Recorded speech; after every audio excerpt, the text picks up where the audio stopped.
morning, students. In today's lecture we are going to start a new topic, that is about grammar. So we are going to discuss about what is grammar. So let's start. Grammar.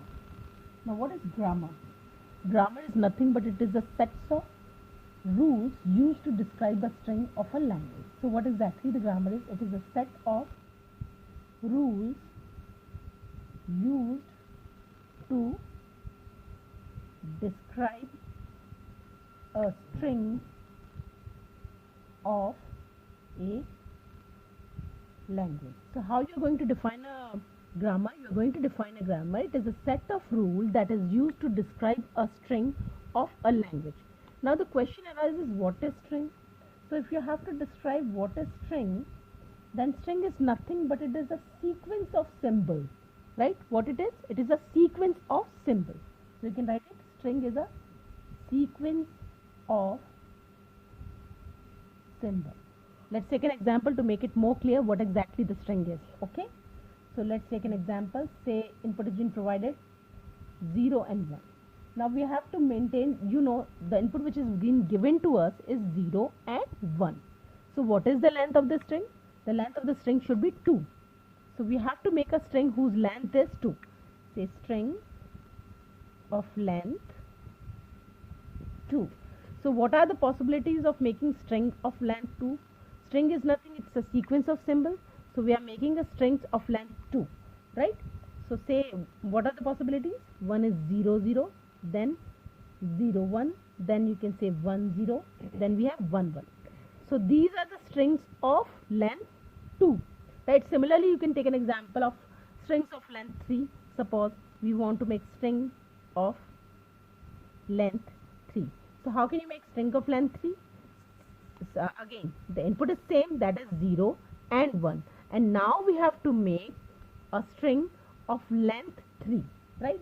So it's going to be 0, 0, 0, 0, 0, 1, 0, 1, 0, 1, 0, 1, right? So like this we can make a string of length 3. So this is clear to you. What is string? String is nothing but it's a sequence of symbols. Some input has been provided to us and we have to make sequence of it, right? Clear? Now what is language? Right, since it is a set of rules, what is grammar? Grammar is a set of rules used to describe a string of a language. Now the question arises, what is language now? So what is language? Language is nothing but it is a collection of strings. So how can you define language? Language is a collection of strings, right? You say collection of strings. Now suppose input is given to us sigma 0 and 1. Let's take 0 and 1 only input, right? Now we have to make a language of it. Language, how we are going to define? Language is a set of all strings or is a collection of all strings, right? So we have to make a language. Say how you are going to make a language of it? You can going to make a language of it by just simply writing it like say 0, 0, 0, 1, 1, 0, 1, 1. So this is language. What is the difference between, now you are going to ask, ma'am, this is also same and that is also same. What is the basic difference between string and the language? Now if you see string, then it is a sequence of symbols. Here is the sequence of symbols. Whereas when we are talking about the language, that means we are talking about the collection of strings. It is collection of string and it is a sequence of symbols. So here the strings are being collected. So this is a language, right? Now the string and language is clear to you. Now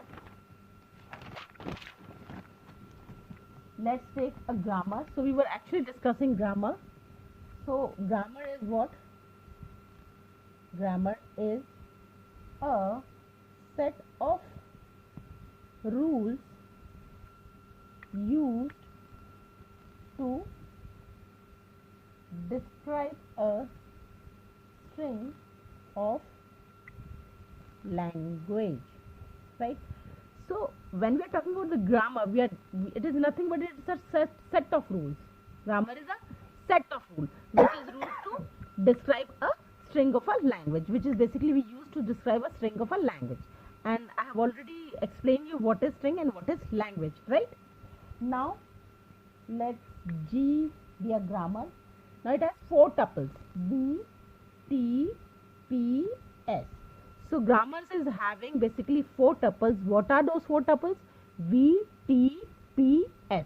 Now we'll see what is V, what is P and what is T, right? This is what we're going to understand. Now V denotes finite sets of variable or non-terminal. What finite sets of? It defines, or you can say it is a finite set of variable or non-terminal, right? So what is V over here? The tuple V denotes a finite sets of variable or non-terminal. Then comes the T.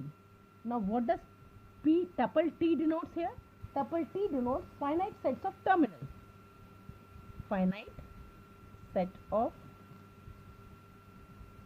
terminals, right? Then comes the P. Now what is P? P defines the production rule. Production rule. What does the tuple P defines? It defines, or you can say it is production rule, right? Then comes which is the last tuple, 4th tuple, that is S. S denotes the start symbol. What does it denote?